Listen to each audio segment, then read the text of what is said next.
Salut et bienvenue dans Maison 12, le podcast qui mêle introspection, astrologie et anecdotes de mon quotidien pour t'aider à récupérer ton pouvoir sur ta propre vie.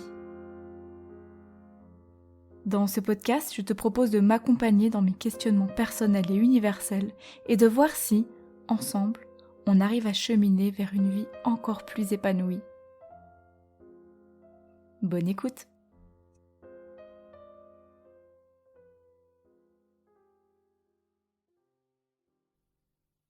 Salut et bienvenue dans l'épisode du jour. Aujourd'hui, on va parler pour ce 6e épisode de la série sur les signes et les leçons qu'on peut en tirer de la Vierge, du signe de la Vierge.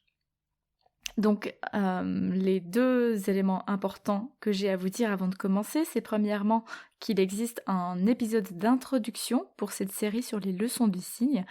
C'est l'épisode 10, si je ne m'abuse, et il s'appelle « Introduction à la série des signes », je crois. Donc allez l'écouter si ce n'est pas encore fait. Ça, c'était la première chose. En fait, j'ai 3 choses à vous dire. La deuxième chose, c'est que même si vous n'avez pas de placement en Vierge, ni votre soleil, ni aucune autre planète, ni l'ascendant, ni rien du tout, même si c'est pas possible que vous ayez rien du tout, vous avez au moins une maison ou quelque chose, enfin en tout cas des degrés, vous avez en tout cas quelque chose, une partie de la Vierge en vous, mais si vous n'avez pas de gros placements en Vierge, cet épisode vous est quand même destiné. Et pareil pour tous les signes, tous les épisodes de cette série sur les signes, puisque chacun d'entre eux vise à mettre en lumière une leçon que moi-même je tire de chacun des signes. Donc si vous n'avez pas de Vierge dans votre thème particulièrement, eh bien vous avez tout à apprendre de la Vierge et cet épisode vous sera très utile. Néanmoins, si vous avez beaucoup de planètes en Vierge, écoutez quand même l'épisode puisque ça fait toujours plaisir de se faire un peu flatter l'ego. Voilà. Et du coup, si vous n'aviez pas compris ça mais que vous le comprenez maintenant et que du coup vous aviez sauté les 5 derniers épisodes, allez les écouter. Ça va vous apprendre beaucoup, je l'espère. En tout cas, un petit peu, je l'espère. Ok, troisième chose, donc ça c'était la première, la deuxième chose. Troisième chose, je précise que je parle ici d'archétype, donc de l'archétype de la Vierge. Je ne parle pas des personnes précisément qui ont leur soleil en Vierge ou tel placement ou un autre. Quand je parle d'archétype, quand on parle en astrologie des archétypes, des signes, on parle vraiment d'une énergie générale, globale, qui est, si vous voulez, poussée à son paroxysme et qui est dans son essence pure et brute. Donc c'est quelque chose qui va jamais être tel quel chez une personne, même quelqu'un qui aura énormément de planètes en Vierge ne sera pas résumé à ça, d'accord ? C'est toujours une nuance de plein de choses. Déjà une nuance entre les 12 archétypes, parce qu'on a tous des 12 signes dans son thème, mais en plus, n'oublions pas que par-dessus tout ça, on vient rajouter le libre arbitre, et que rien n'est complètement défini, en fait. Voilà, maintenant que tout ça est précisé, je crois qu'on peut commencer l'épisode. Comme pour les épisodes précédents, je vais structurer cet épisode en 4 parties. Premièrement, les informations de base, telles que je vous les ai déjà présentées dans l'épisode d'introduction. On vient voir dans le signe en question comment ça se manifeste. Puis, la leçon que moi-même je tire du signe de la Vierge, la leçon que la Vierge devrait tirer, en tout cas que je propose aux gens qui ont beaucoup d'énergie vierge, donc les limites en fait, si vous voulez, de la première leçon que j'aurais donnée. Et puis finalement, je termine avec mon expérience personnelle et la manière dont la Vierge m'inspire précisément dans ma vie. Voilà. Êtes-vous prêts ? On commence avec les informations de base sur le signe de la Vierge. Tout d'abord, la Vierge est un signe de terre, donc ça nous dit que c'est un signe yin déjà, et qui est orienté vers la construction de quelque chose de solide et de durable. Et c'est également un signe mutable qui nous parle d'apprendre à s'adapter. Donc à la fois chez la Vierge, on a cette notion de solidité, donc de quelque chose de fiable, de solide, mais en même temps, c'est un signe qui sait s'adapter et qui va être beaucoup moins qui va pas avoir le côté têtu qu'on a chez le taureau par exemple, le côté immuable. La Vierge, elle va réussir à observer, à s'adapter, à se faufiler, mais en restant vraiment dans quelque chose de clair, d'organisé, de stable. Elle est opposée au signe du Poisson, et l'axe Vierge-Poisson, on parle d'axe du service, voire si on tombe dans les côtés plus sombres de cet axe, du sacrifice. Et puis la différence entre la Vierge et le Poisson, ce sera que la Vierge sera vraiment dans un service qui est concret. Donc tout ce qui est petits soins, prendre soin des gens autour de soi physiquement ou alors mentalement, mais vraiment avec des outils concrets. Utiliser les plantes, tout ce qui est naturopathie, c'est très vierge. Ce sera un soin qui est conscient. Alors que du côté du Poisson, on va être plutôt dans un service, dans un soin énergétique et potentiellement inconscient. En fait, le Poisson, il a plutôt une bulle qui soigne.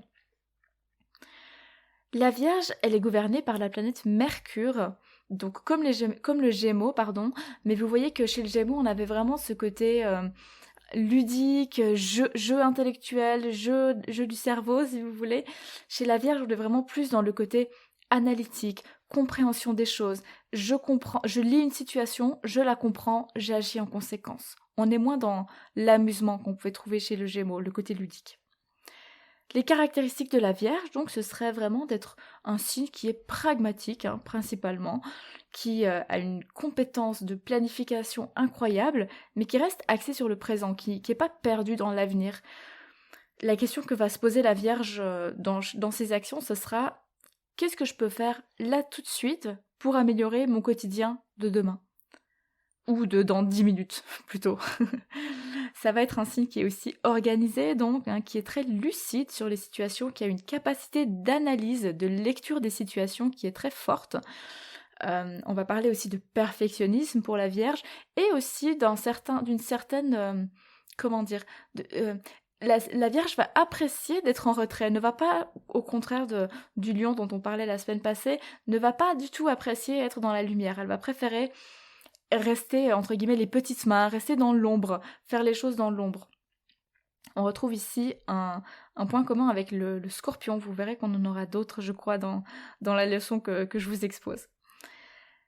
La citation que je vous propose pour la Vierge, c'est vraiment « un esprit sain dans un corps sain », issue de la citation latine « mens sana in corpore sano », que vous connaissez certainement, et qui pour moi est vraiment représentatif de la Vierge. Donc un esprit sain, une manière de penser qui est organisée, qui est claire, on sait où on va, tant qu'on a un corps qui est en santé. Il y a une question de soin du coup des autres, mais aussi de soi qui est très fort chez la Vierge et qui est en fait la première étape avant de pouvoir aller ailleurs. Il faut que son corps soit entretenu, son corps soit sain, pour qu'on puisse commencer à se poser des questions plus intellectuelles, plus philosophiques.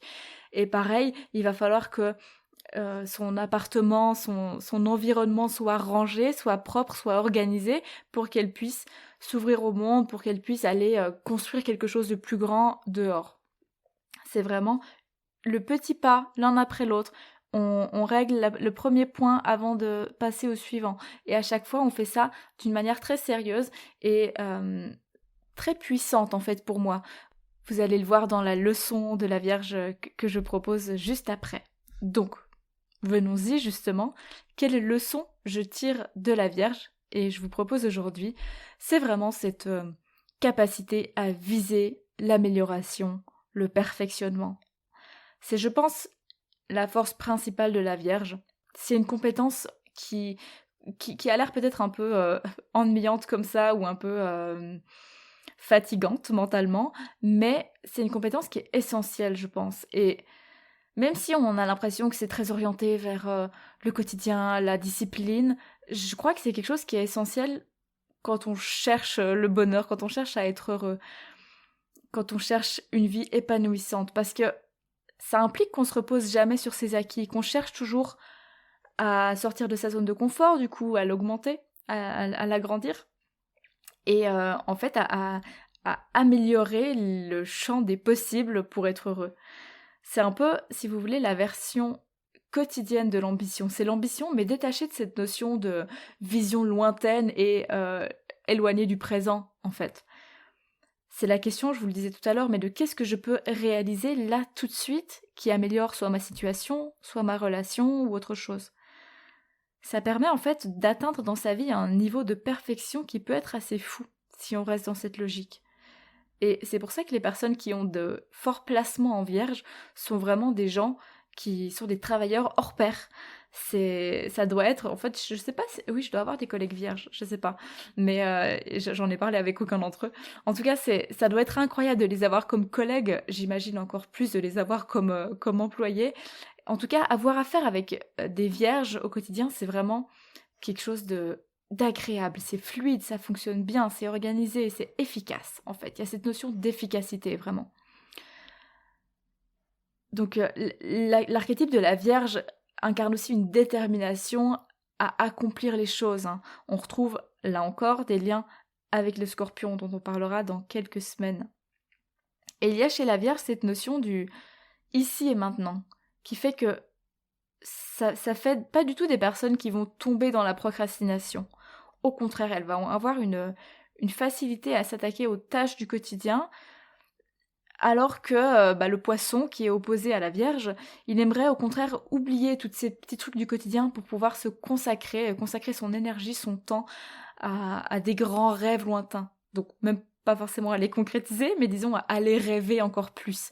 La Vierge, elle sera pas du tout là-dedans. Elle sera plutôt dans le maintenant. Elle va regarder son quotidien et elle va se dire, ok, quel est le prochain pas que je peux faire là, maintenant? Et ça veut pas dire qu'elle va pas gravir des sommets incroyables en fait. Petit pas par petit pas, elle peut construire des choses énormes.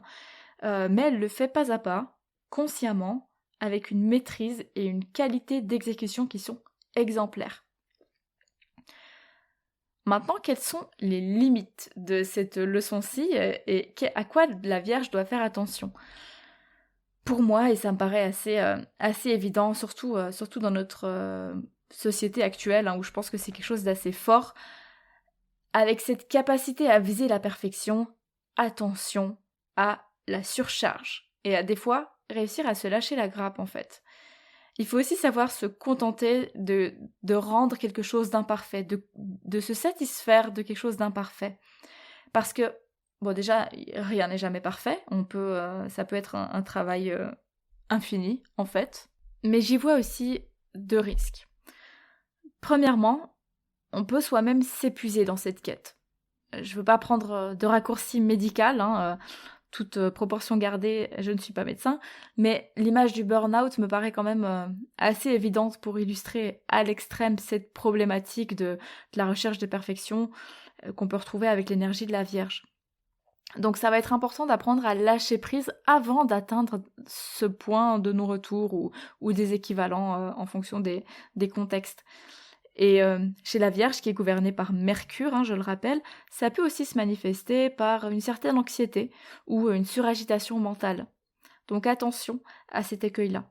Et le deuxième écueil que je vois, le deuxième risque, c'est non seulement on peut s'épuiser, mais on peut aussi épuiser les autres autour de soi.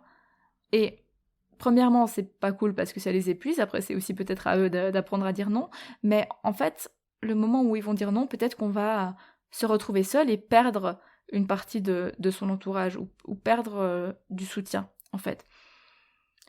Parce que les autres qui n'ont pas, en fait, cette force-là de la Vierge d'aller jusqu'à ce point-là de perfection, vont avoir beaucoup moins d'énergie et de persévérance à consacrer à certaines tâches. Et en fait, ils vont simplement finir par dire « Bon, allez, tu sais quoi, continue toute seule, parce que moi, j'en peux plus, en fait. » Et à ce moment-là, vous vous retrouvez à finir le truc tout seul et à vous rendre compte peut-être qu'il serait bien de vous arrêter quand même avant que ce soit parfait puisque vous allez vous-même vous épuiser. Donc voilà, double warning là-dessus. Premièrement, attention à ne pas s'épuiser soi. Attention à ne pas épuiser les autres autour de soi si on les embarque avec soi. Et puis en gros, apprenez quand même parfois à vous lâcher la grappe et à choisir les choses qui n'ont pas besoin d'être parfaites. Même si rien n'a besoin d'être parfait, je vous le rappelle. Je termine avec la manière dont la Vierge m'inspire dans mon quotidien. J'ai une histoire particulière avec la Vierge. C'est que moi j'ai grandi avec une mère vierge, donc Je sais qu'elle écoute le podcast, donc coucou maman. Et elle a beaucoup de placements, beaucoup d'énergie vierge, beaucoup de placements en vierge. Et j'imagine que vous savez bien que les signes avec lesquels on grandit, qu'on a autour de nous quand on grandit, c'est des signes sur lesquels on a un avis qui est, comment dire, peut-être plus aiguisé et plus acerbe qu'on pourrait l'avoir sur des signes qu'on connaît moins. Et avec tout l'amour du monde, hein, parce que j'aime ma maman de tout mon cœur. Mais c'est vrai que les parts sombres de la Vierge, je les connais bien. Et après, moi, j'ai aussi un placement en Vierge qui me fait beaucoup travailler. Donc c'est quelque chose qui est très... je réfléchis beaucoup à cette énergie de la Vierge. Néanmoins, et je pense que c'est lié au fait que j'ai été élevée là-dedans, l'énergie de la Vierge, c'est vraiment mon cadre de vie en fait. Si j'ai pas ça, imaginons, on a les 12 archétypes, on fait sauter celui de la Vierge, on n'a plus que 11 signes. L'énergie de la Vierge n'existe plus. Je pense que ma vie s'effondre. Et certainement la vôtre aussi. Qu'est-ce que j'entends par là? C'est que cette capacité à ne pas se contenter de ce qu'on a, je pense que c'est un peu mon mantra, même si c'est pas un mantra, mais c'est un peu ma maxime de vie. Ne te contente pas de ce que tu as. Et dès que c'est un peu flou dans ma vie, dès que j'ai du mal à savoir où j'en suis, où je vais, que je sens que mon esprit est brouillé, en fait, je reviens à l'énergie de la Vierge et vraiment, c'est magique, tout va mieux. Mon premier réflexe, donc voilà, j'ai été élevée avec ce réflexe-là aussi, j'imagine. Je me rappelle pas à quel point il faudrait que j'en discute un petit peu avec mes parents, mais dès que j'ai la tête embrumée ou que je sens que je suis débordée par mes émotions et que ça a tendance à me scléroser, parce que c'est quelque chose qui peut m'arriver, que de me sentir immobilisée par mes émotions, que j'ai juste envie, bah, vous voyez, de me coucher dans mon lit, de me coucher sur mon canapé et puis de pleurer en attendant que ça passe. Premier réflexe, c'est de me lever et de faire du ménage. Et en fait, c'est radical chez moi, ça marche extrêmement bien. Premièrement parce que, en fait, en te levant pour faire du ménage, tu te mets en action. Ok, t'as juste plié ton linge, mais ça remet du mouvement dans ton corps, donc déjà tu penses moins. Ça arrête le hamster qui turbine dans le cerveau. Et deuxièmement, tu reprends le pouvoir sur ta journée puisque il y a une tâche qui était à faire qui ne l'est plus, et c'est grâce à ton initiative. Donc en fait, c'est toi qui décides de comment se déroule ta journée. Et tu t'en rends compte en te mettant en action. Et ça te remet dans une énergie de faire et de contrôle de toi. Il y a aussi cette idée d'y aller petit à petit qui est aussi hyper important dans ma vie. Se dire que un pas après l'autre, on va y arriver, on va réussir. Et la notion de la to-do list, vous voyez, où on va faire la liste des choses qu'on a à faire et on va barrer une ligne une fois qu'on l'a terminée, et le sentiment de soulagement parce que j'ai réussi à faire une des choses sur la liste. Déjà, ça c'est un truc que je fais vraiment tout le temps. Je passe ma vie à tracer des trucs dans mes to-do list et ça me fait un bien fou. Et ça c'est vraiment un truc dans le sens, un conseil, un tips de la Vierge. Après, je l'ai dit un petit peu au début de cette partie-là, hein, mais c'est vrai que moi c'est une énergie, la Vierge, qui me challenge beaucoup, parce que j'ai ma Vénus en Vierge, donc dans mes relations amoureuses, j'essaye de la détendre un petit peu, cette énergie Vierge, parce que avec ce placement, j'ai tendance, quand je suis en couple, à toujours vouloir perfectionner ma relation. Et j'ai du mal à supporter des fois des moments de stagnation ou de confort parce que je me dis, mais mince, on devrait aller plus loin, on devrait apprendre à mieux se connaître en profondeur. Donc rajouter toutes mes planètes en scorpion là-dedans et vous imaginez un petit peu le beau cocktail que ça fait. Mais je sais pas, j'ai toujours besoin qu'on cherche quand même à construire toujours plus solide, toujours plus grand. Et je me suis rendu compte au fil des années que ça pouvait être un poids pour la personne en face. Donc c'est quelque chose sur lequel je travaille, mais je vois le potentiel de ça et c'est vraiment enfin, ce sur quoi je travaille, c'est plutôt de me mettre un frein là-dedans. Et des fois, je me dis, mais c'est dommage parce que si j'avais quelqu'un en face qui avait cette même Vénus en Vierge, il faut que je trouve quelqu'un avec Vénus en Vierge. En fait, c'est peut-être ça ma mission pour une vie amoureuse épanouie. Non, mais le potentiel est assez énorme en fait, parce qu'il y a une ténacité, il y a une force d'accomplissement qui est énorme. Donc, gardez ça en tête. Et sortez-vous par contre de la tête que la Vierge, c'est un signe un peu chiant, un peu coincé, parce que c'est absolument pas le cas. Je ne l'ai pas mentionné, mais la Vierge, c'est aussi un signe qui a énormément d'humour.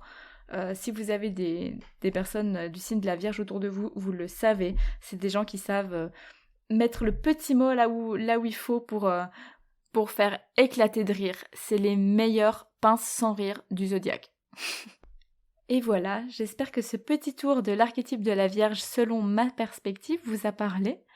Et je vous propose, comme d'habitude, un petit résumé des éléments de la Vierge.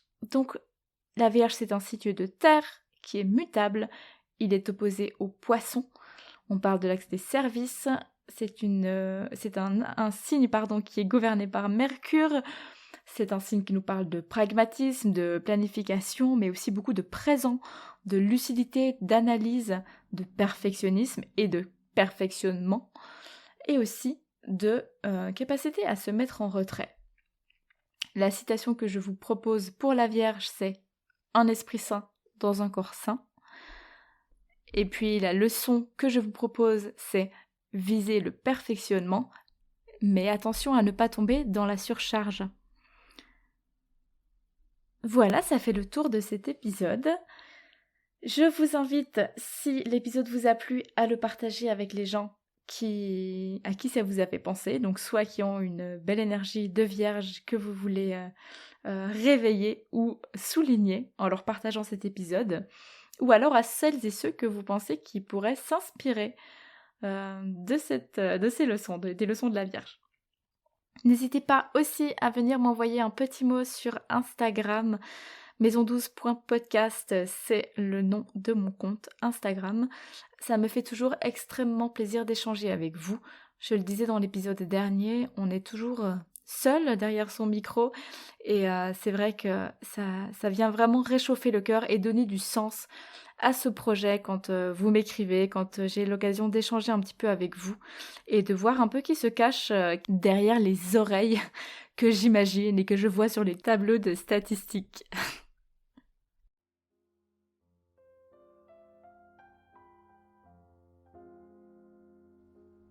Merci pour ton écoute. J'espère que cet épisode t'a plu. Si c'est le cas, n'hésite pas à en parler autour de toi et à me laisser un petit commentaire ou des étoiles sur la plateforme que tu utilises. Ça me ferait déjà super plaisir et c'est une très bonne manière d'encourager ce podcast. Tu peux me retrouver sur Instagram à maison12podcast où je me ferai un plaisir d'échanger avec toi. À bientôt!